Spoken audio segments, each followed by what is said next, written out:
प्रिय श्रद्धालुओं, जय श्री कृष्ण, जय श्री राम, जय श्री राधे राधे, जय श्री महाकाल।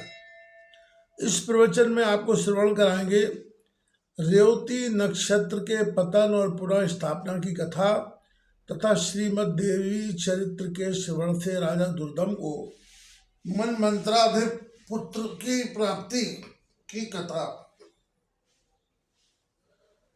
इधर अपने पुत्र के कुमारगामी होने के लिए दुष्ट ग्रह रेवती को ऋतुवाक ने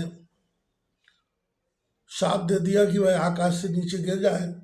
ऋतुवाक के शाप देते ही चमकता हुआ रेवती नक्षत्र सभी लोगों के देखते देखते आकाश से कुमुद पर्वत पर जा गिरा। वह कुमुद पर्वत रेवती के गिरने के कारण रैवतक नाम से प्रसिद्ध हुआ और उसी समय से वह अत्यंत रमणीक हो गया।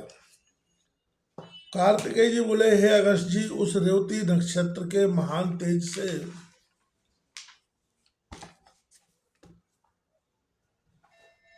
कुमदाचल पर स्थित एक वृक्ष से एक रूपवती कन्या ने जन्म लिया।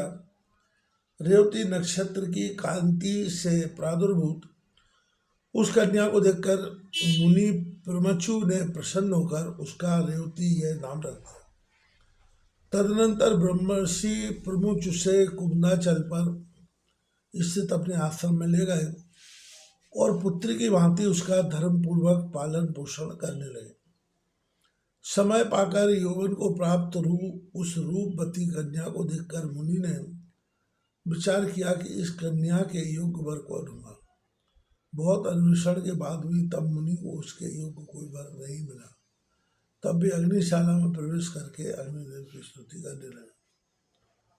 प्रमुख ऋषि के स्तुति गान से प्रसन्न होकर अग्निदेव ने कन्या के योग्य वर का संकेत करते हुए कहा, हे मुनि, इस कन्या के पति धर्मपरायण, बलशाली, वीर, प्रिय भाषण करने वाले और अपराजेय राजा दुर्दम होंगे।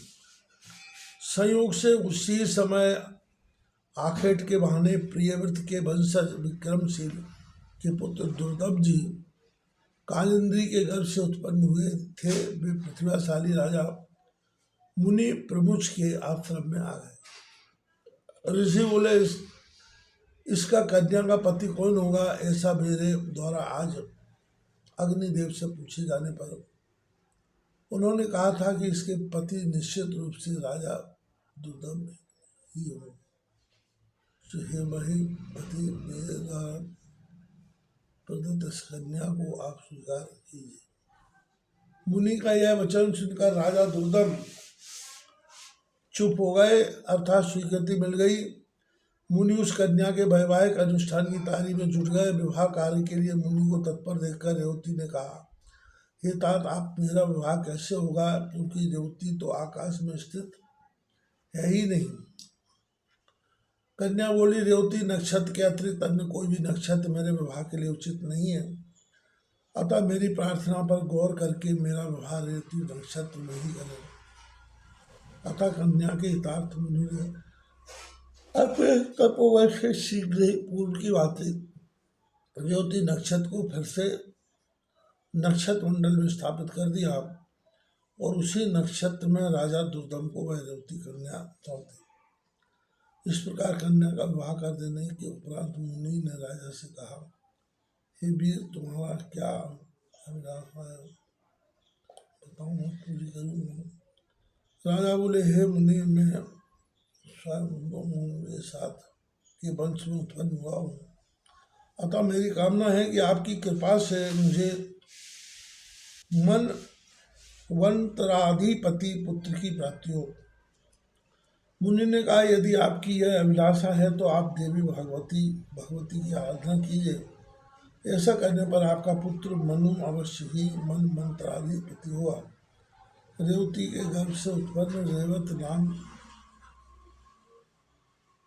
बना पांचवा मनु वेद वेत्ता, शास्त्रों के तत्वों को जानने वाला, धर्मपरायण तथा अपराजेय होगा। मुनि प्रमुच के इस प्रकार कहने पर राजा दुर्दम ने मुनि को प्रणाम किया और वे भार्या रेवती के साथ अपने नगर चले गए। तदनंतर लोमस ऋषि द्वारा अपनी रेवती भार्या के साथ दुर्दम राजा ने 5 बार देवी चरित्र भागवत विधिवत श्रवण किया और समाप्ति के दिन लोमस ऋषि की पूजा कर नवार्ण मंत्र से हवन करके कुमारी कन्या को भोजन करा और सपने सपने ब्राह्मणों को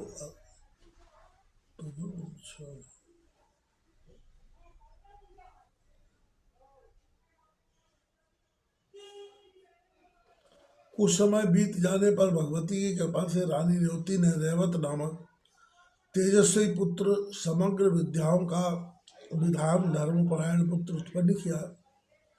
ब्रह्मा जी ने रेवत को मुनि के पद पर नियुक्त किया और वे मनवंतराधिपति के रूप में धर्मपूर्वक पृथ्वी पर शासन करने लगे।